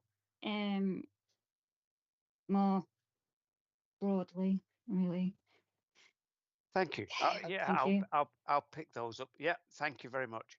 Okay, thank you. Okay, do you want to pick those up, or shall we take some more questions? Let's take a couple more, and then because again, there's themes actually between those two. Thank you. Okay, Jean. Yeah, well, mine was sort of about the gap that we seem to have in High Peak, because a lot of us use Stockport, Macclesfield, places like that, and they seem to have included treatments. For instance, for cancer treatment, they have exercise regimes that have links with local leisure centres and things like this. And I understand that it doesn't work so well with High Peak in that instance. Is it part of that Living Well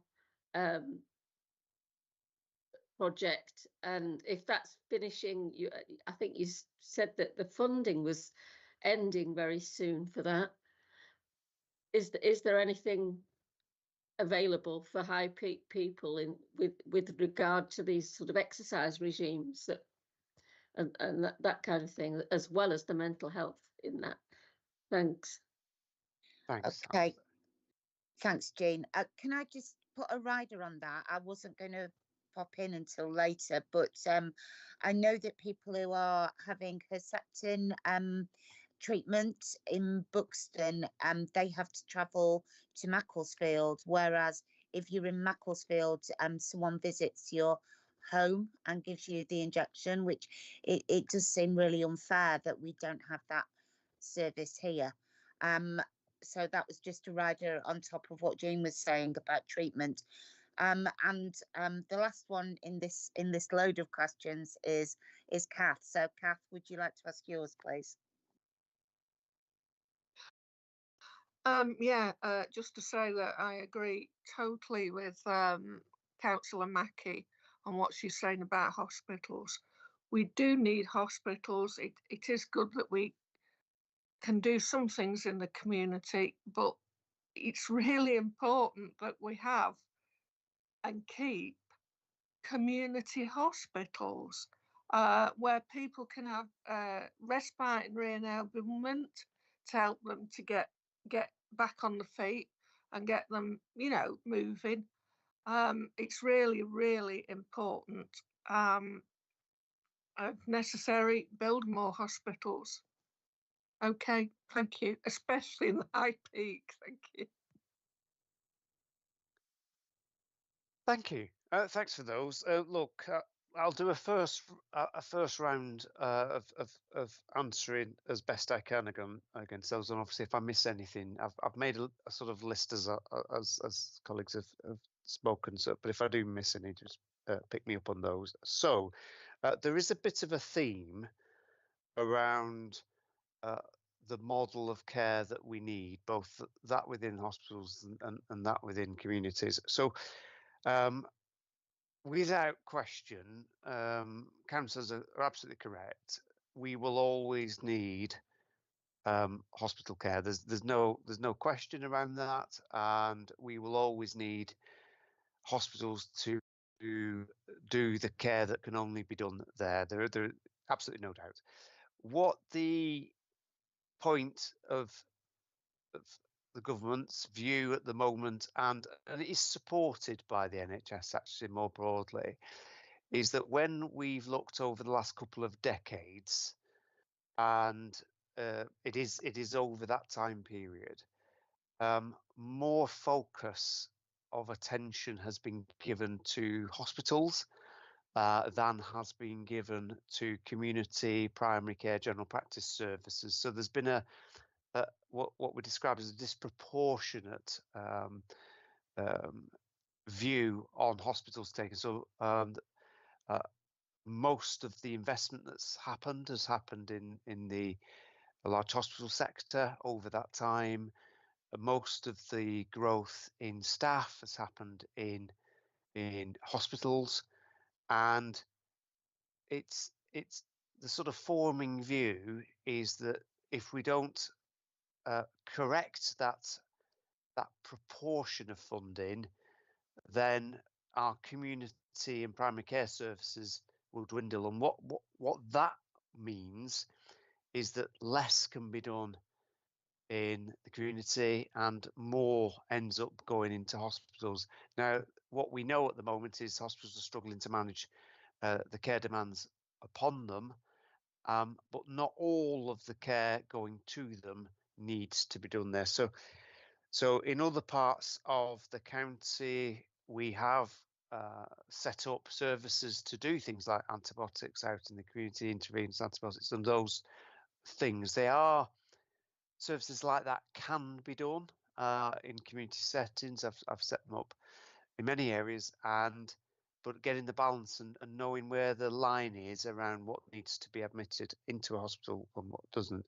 We also know that there's an optimum time for people when they're admitted to hospital to be in hospital. And one of the things we find at the moment is sometimes people are in hospital for too long, and actually that's not good for their overall health because they get deconditioned, and actually getting them home or to wherever they call home is important. So the question is what's the right number of hospital beds? We'll always need them, but to support that number of hospital beds, what's the community model of care that you need? And the 10-year plan is going to address that in terms of how do we just get a shift of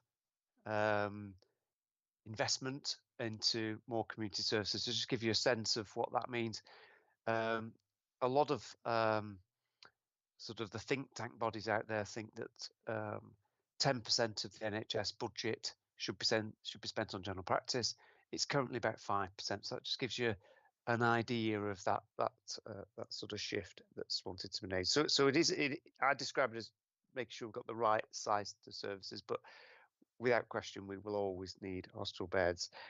That links to. I'll come back to Paige's important questions, particularly around women's health, in a moment. But if I pick up the two questions around hospital treatment and cancer care, particularly in the Herceptin.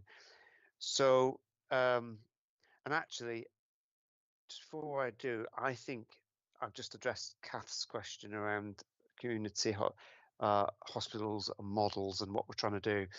We're embarking with Derbyshire County Council, with Derby City Council, the NHS, during the next financial year. We're embarking on a community transformation programme. That sounds very grand, but at its heart is determining exactly the number of community beds that we do need.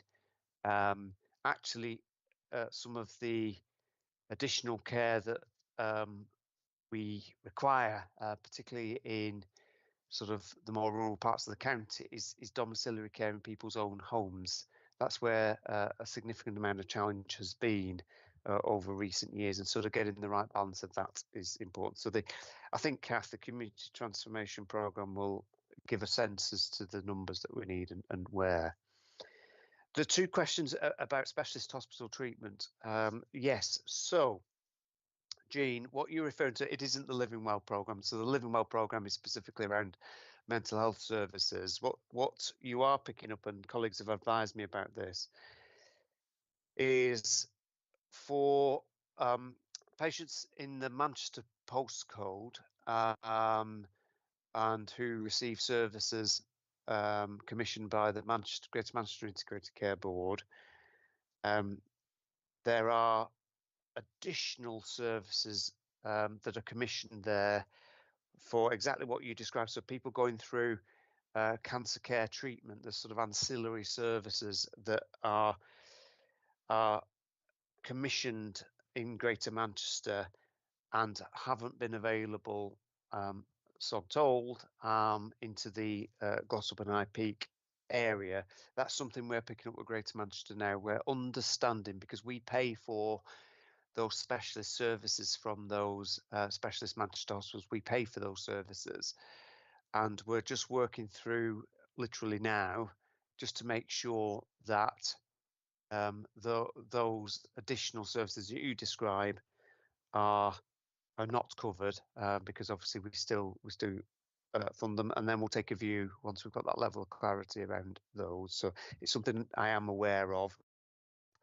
The Herceptin treatment in terms of Macclesfield and home treatments, I'll have to take that one away and just ask a question about that specifically. It wasn't something that I was aware of, particularly. Obviously there'll be something around the geographical nature of the specialist hospitals where they are, and the sort of radius that they can cover, but I'll certainly pick that really specific question up.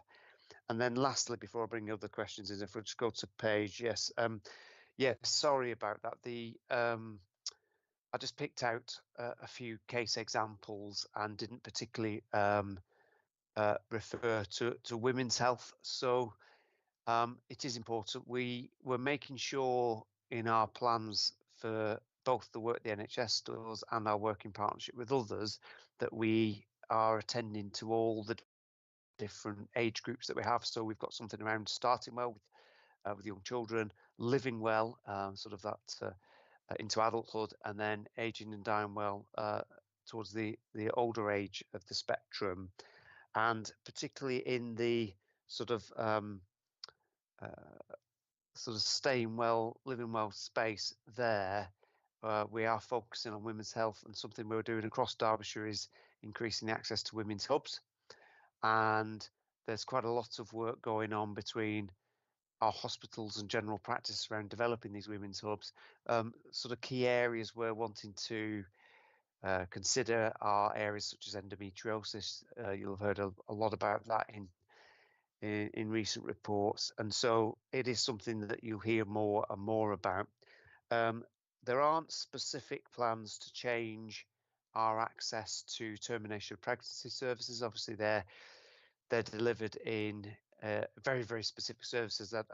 I'm not aware of any plans that we're looking at to change our access models for termination of pregnancy services, but I take the point that you're raising there, Paige, and I will just mention before I pause and take any further questions, the work that the Community Safety Partnership does.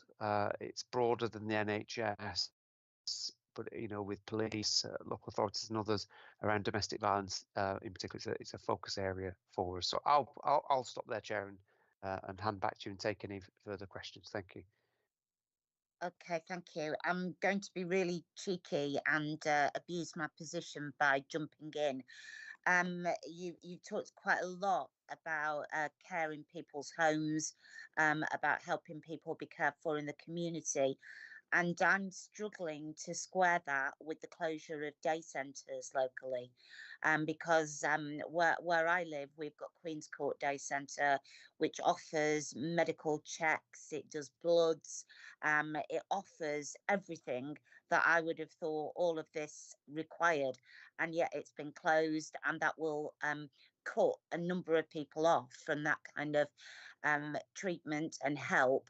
And it will lead to them possibly being forced into care homes. It might lead to them needing hospital treatment. Now, I know that's been a decision for Derbyshire County Council, but I would imagine that you've had chance to input that, and I find it really concerning. I'll leave that for a moment, and then I'll come back to the other questions if we can do that. So, Stuart, you've got a question as well. Yeah, evening. I'll make this quick. So you've obviously had a lot of questions, but I'm in Glossop, so I'm at the slightly awkward Glossop end of things. And I just wanted to ask a question.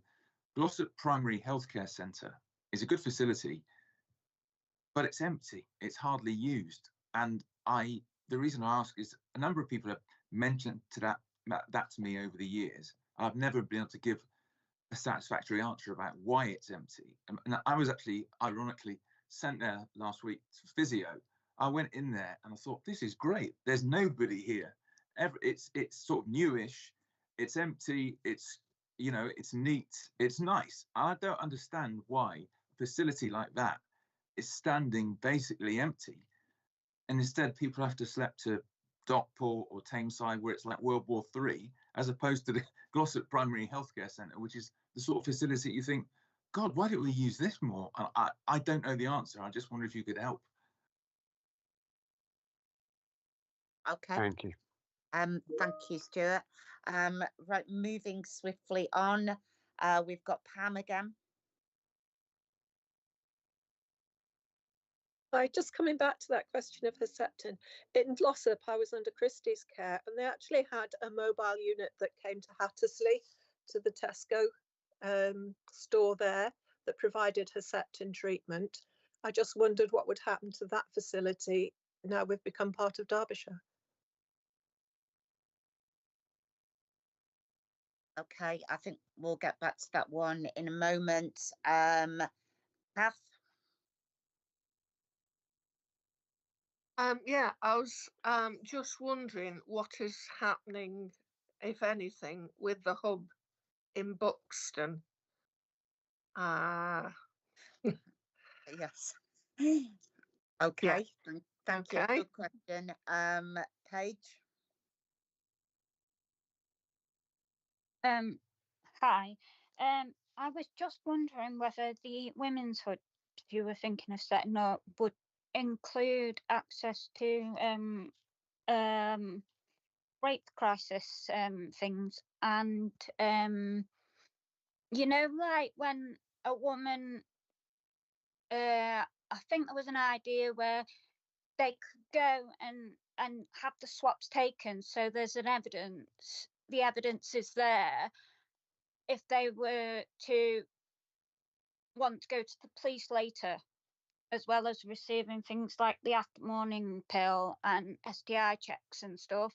Is that something you were considering along with the women's hubs? Because obviously that's preventative treatment as well, isn't it? Okay, thanks, Paige. And Linda? Yeah, thank you. Kind of a bit also a bit defensive here, I suppose, and particularly to Chris. There is still the opportunity for DCHS to continue the lease with Queen's Court. Although Derbyshire County Council leased it, DCHS were in there, and there is still the availability for them to lease that should they so desire, or they can lease another property in Buxton, of which there are considerable venues that would be suitable to offer those services from. So I don't see why that they can't be reset up elsewhere should the need arise. And the other thing is that we still do have the land in central Buxton that is still owned by the NHS, where we were supposed to have a new sort of clinic type, venue type, diagnostic NHS building for, but of course the funding was then not available for that. With regard to, yes, Herceptin, I can't see, as far as I'm concerned, I'm aware that's a kind of injection that you'd think could be administered by district nurses or similar. But I would also like to compliment the Christie in Macclesfield, which, although we still have to travel, to some extent that's unavoidable because the cancer specialist treatments are so specialist that we can't possibly offer them in every every town, every village, but to get to Macclesfield's a lot easier to get to the Christie, and it is a huge bonus to those who are suffering from cancer, I think. So that's it for me. Thank you. Okay, thank you, Linda. I'm going to drop Anthony in it now by saying, well, I do believe that the Borough Council could be accommodating in terms of the lease with the day centre. But yes, right, okay. So, Chris, if you would like to get going on that lot. Yeah, I was going to say there's a lot to go through, isn't there? But yeah, look, great questions. So if I take Paige's question first, around Women's Hub and the sort of scope, I don't think those sorts of quite specialist and often forensic services would be part of that initial scope around the Women's Hubs. I think that would be out of the scope of that at this stage. We'd need to work in a much broader sort of partnership around that, and it is highly specialist work that you sort of describe, and I mean absolutely recognise the need, but doing it correctly. So it's not in scope yet, Paige, but I've noticed a sort of couple of themes around your question there, and you've sort of lodged a thought with me, so I'll keep that under review.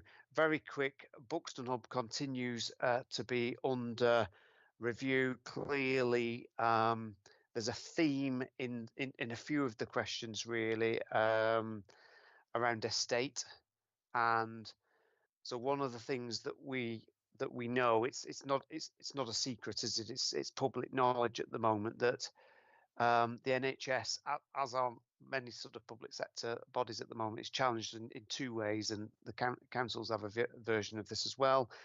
It's challenged in terms of its revenue, so the money it gets to run the services themselves, and it's challenged on its capital. So the money required to update and improve and manage buildings, not just buildings, but other sorts of equipment and those sorts of things.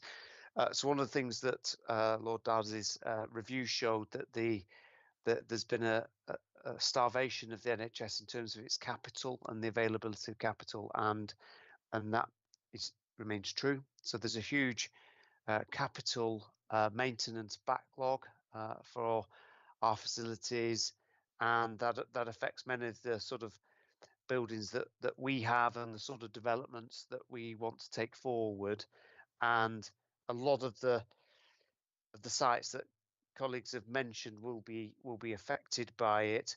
In terms of, again, if I just sort of go back to the point around hospitals versus community sites, it's fair to say over the last couple of decades there's been a sort of priority towards developing hospital buildings, and something we've done locally is try to increase the view that we have on, the NHS has on, the needs in community sites. One of the areas that we're particularly challenged on is the general practice estate, but we've just talked about some of the other community venues. I'll sort of I'll give weight to local colleagues on the knowledge you have around the day centres, the Queen's Courts. Look, we respect the view of Derbyshire County Council, the view it came to after its review of its broader community centres. We obviously were asked to, the NHS was asked to feedback views on that, and we certainly did. And one of the things we want to continue to work with the county council on is the impacts of the decisions they've made, and how we work in partnership to mitigate any of the risks that come out of those. But the NHS has got finite resource, so it's not something the NHS, would be able to, readily step into that space. But I take the point, and I certainly know that DCHS have been actively involved in work with the county council on understanding the impact of those changes, and they're very much aware of the challenges around Queen's Court. The Herceptin, yes. Look, I will check in on that. You're absolutely right around the mobile facilities. that's something that we are checking with Greater Manchester, checking with Christie. We're Derbyshire's what we call an associate commissioner, so that the lead commissioners are obviously in Manchester. We're an associate commissioner, so we're working out with them in terms of the care that we pay for from Derbyshire, just making sure that we are getting equitable access for Derbyshire residents on those, and so that's in active train at the moment. But the mobile unit, I've certainly been aware of historically around that. The Herceptin, I mean, it is a specialist treatment. Who knows in terms of the future? I suspect more and more treatments, if we can build that community model, we'll get more shared care happening with community services. And I think, Chair, just looking at my list, the primary healthcare centre in Glossop. So yes, probably in the, I don't know the sort of the history of the centre and when it was open, but if I speak from sort of knowledge elsewhere, a lot of centres were opened in terms of creating community hubs, those sorts of things. A lot of the centres were opened and created. But what happened, and this is particularly in the sort of 2000 sort of noughties, 2010s when those things happened, the challenge was making sure that all partners involved in areas were committed to the centres themselves, and we had services going in there, and particularly general practice services. And we've got several examples, across where we do have venues that would be good to change, not just up here in sort of north of the county. We've got examples of those in other parts, whereas the services that we have out in the community aren't operating fully from them. So we're doing a full estates review right now. We're not just doing it in the NHS. We're doing it in partnership with local authorities. It's the One Public Estate work, to have a look at what the estate assets that we've got. Then NHS will be, we'll have a stake in funding those. So it is imperative that we do get best value out of them. And something that we're going to be launching in 25-26 is just what you were saying around what do we need in each neighbourhood to make sure that we can manage as much care in those neighbourhoods as we can, and for people not to travel huge distances. So we're going to be looking at, for each of our neighbourhoods, what's the urgent emergency care model we need in each neighbourhood? What have we got currently, and what could we do in terms of creating? Again, I'm afraid it's another hub, but it is urgent emergency care hubs that we're going to be looking at as we do. So hopefully we'll be bringing a few of those thoughts together. So back to you, Chair. Hopefully I've picked up most of the questions there. I'm looking at my list. I think I've answered most of them. Thank you. Okay, does anyone want to come back or ask any further questions? No. Okay, it's gone quiet. Okay, thanks, Chris. Oh no, Pam. I saw one sneak in there. Yes. Yeah, Pam. Sorry, it's me again. The Glossop Hub was used by Go2Doc for their out of hours cover because I used to work there. And I think if you look at the out of hours structure, weekends, evenings, overnight, that replicated would work very well to provide with emergency care 24/7. That's really helpful. Now you've mentioned it's triggered a memory for me. You mentioning the Go2Doc. Yeah, that rings a bell with me. That's what we have in our minds. I mean, it'll take a while to build, but that's where this 10-year plan, I think, is going. Is around building. I go back to the point at the beginning, making sure that only things that absolutely definitively need a hospital to manage should be there. How many beds that needs, that's what we need to work through. But that's the plan Okay. in that 10-year approach. But it is a 10-year plan. So to manage expectations, it is a 10-year plan to manage. Yeah, I understand that. Thank you. Just one more point. I used to work for the Alternative to Transfer team as well, which was speaking with paramedics on site. So you had people there that could pick up the information that you need to make an assessment over the phone as to whether or not we could bring them back into primary care or whether it really did need to be a transfer to hospital. And I think that worked extremely well as well. And I think that works through the day. I think that's part of what the Go to Doc team are actually providing.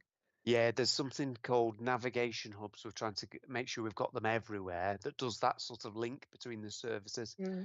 Yeah, no, you're right. And to make sure we've got it consistently, but that's very helpful intelligence. Okay, thank you. Thank you. Okay, thanks, Pam. And thank you, Chris. You're welcome. We're just about to have an update on well, I'm not hopeful that it'll be much information on the day centre closures. So I don't know if you want to listen, but you're welcome to. Thank you. And okay, thank you, Anthony.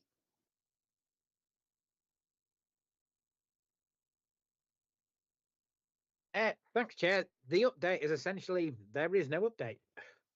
Okay. We still have no further clarity from our friends at the County Council in terms of timelines for when they're coming to an end, unless Anna has more details. I know her screen has just popped on. But sort of as of the end of last week, we had no further details, but a couple of days, who knows, everything might have changed. Okay, Anna. Okay, I think there is a bit of an update, Anthony. So my understanding from colleagues in housing is that it's been confirmed that Thomas Fields in Buxton is also going to close. So that's an additional closure, but my understanding is that that provides more medical appointments than a day centre. With regard to Queen's Court and Jubilee Centre, they are to close, and the County Council has served notice on us at the end of February to quit those premises. That's all I know for now. Okay. Right, okay. So the Thomas Fields, the plan is to move that over to hospital discharge and remove the dementia and the residential, and so any appointments there. And so the day centres will close. Okay. Right. And there doesn't seem to be much that we can do about it. Yeah, I mean, as you sort of cheekily mentioned during your comments earlier, we're amenable to working with partners. It's not the type of service that we run directly ourselves. We don't have either the sort of the staffing or the finances to be able to sort of take it over. But if there's a partnership way of trying to look at doing some of this, then we're happy to try and play our part. Okay. I think Chris is still on the call, so maybe there is a way forward. Okay, thank you. Right, we haven't got much time left.